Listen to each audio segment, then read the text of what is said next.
Hello, I'm Felix Allen. I'm here with Egor.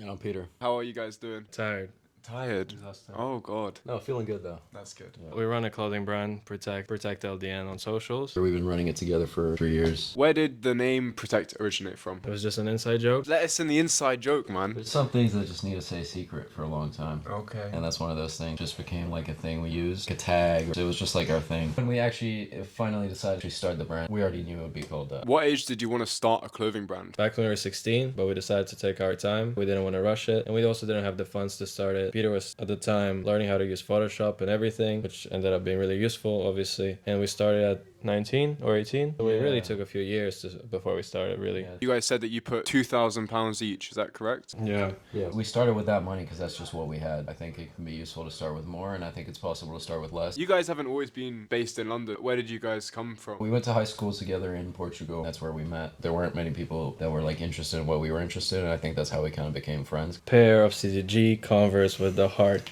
on the side. Yeah, Whoa. that's how we bonded over. That's how you bonded. It's Yeah, because yeah. The love heart got you guys, eh? Tight shit, yeah, tight shit. In our school, there was a dress code, but then you would have dress free day. I think you have the same thing Mufti in the day. UK. Mufti day. And so I was like, all right, I gotta let these people know, like, I can actually. And that's a fake story. The story is Peter joined school kind of later than me. He looked not cool. I didn't care for him. Because of the uniform. The And then uniform, on yeah, free it was dress day, I had the shoes, bro. Yeah. No. And then the guy his account suggested to me, and I was like, oh, that's the new kid.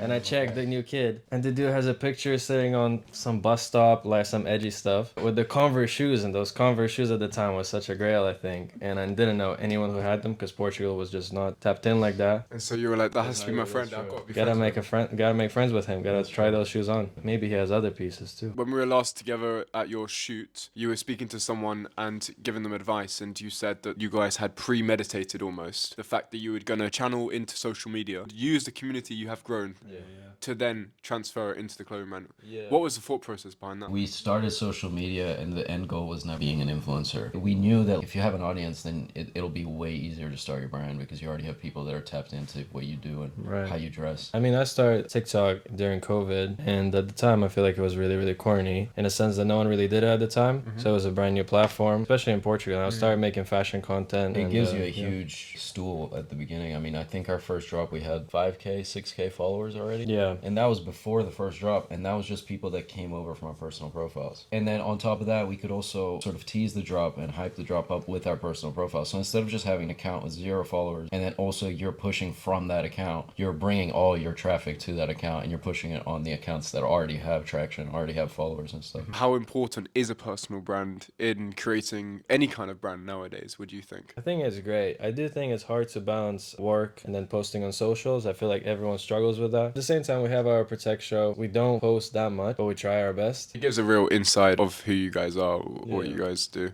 I think 20 minutes of footage of just us talking about whatever and doing whatever, and I think that's even more genuine than just posting photos or TikToks or anything like that. When you were thinking about it at 16 years old, what did your families think? Well, my dad made the first Protect tee. Graphic design is one of the things that he does. Yeah, he did a little Protect illustration. We went to a printing shop, got a t-shirt, and they printed everything. Tell me the story behind the Bonkers collection. Bonkers was to us kind of like a perfect fit because they don't go under your shoe, but they're baggy, and baggy jeans were just kind of starting to pop up. And the Bonkers name was a high school story of with this math teacher, and he would get really pissed, and he would say, "You're driving me bonkers." It was just kind of like a funny character, like throughout high school, and we kind of remembered him, and we talked about him. And do you remember why? I don't know if the camera can pick it up, but his name was Dumbbell, and it's engraved on the back. engraved on the back of my iPad, and it says, "Proving Dumbbell wrong one day at a time, Protect." Wow. Oh, I forgot about that.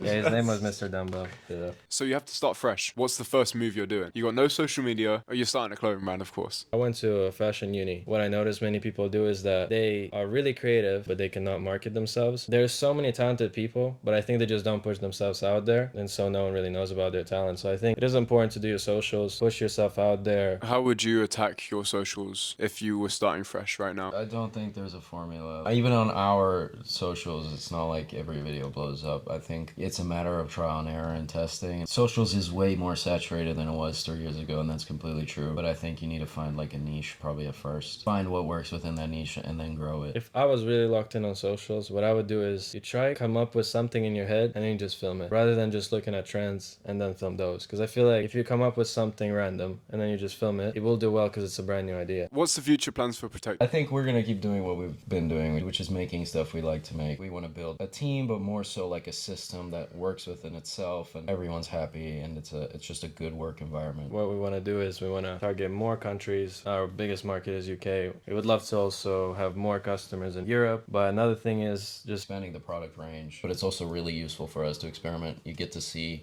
what people want, what people don't want, what kind of audiences, like new audiences you can find. So that's something we focus a lot on this year, and I think that's just something we're gonna bring into the next year. protect for everyone. My dad always tells me, when's Protect Boomer line coming out? Boomer is a good name. Yeah. Bonkers, Boomer. Yeah. It fits. That's been me, Felix Allen, here with the Protect Boys, speaking about how to build your next clothing brand. Thank you so much, SewMe, for powering this. See you in a bit, boys. Thank you so much. Bye bye.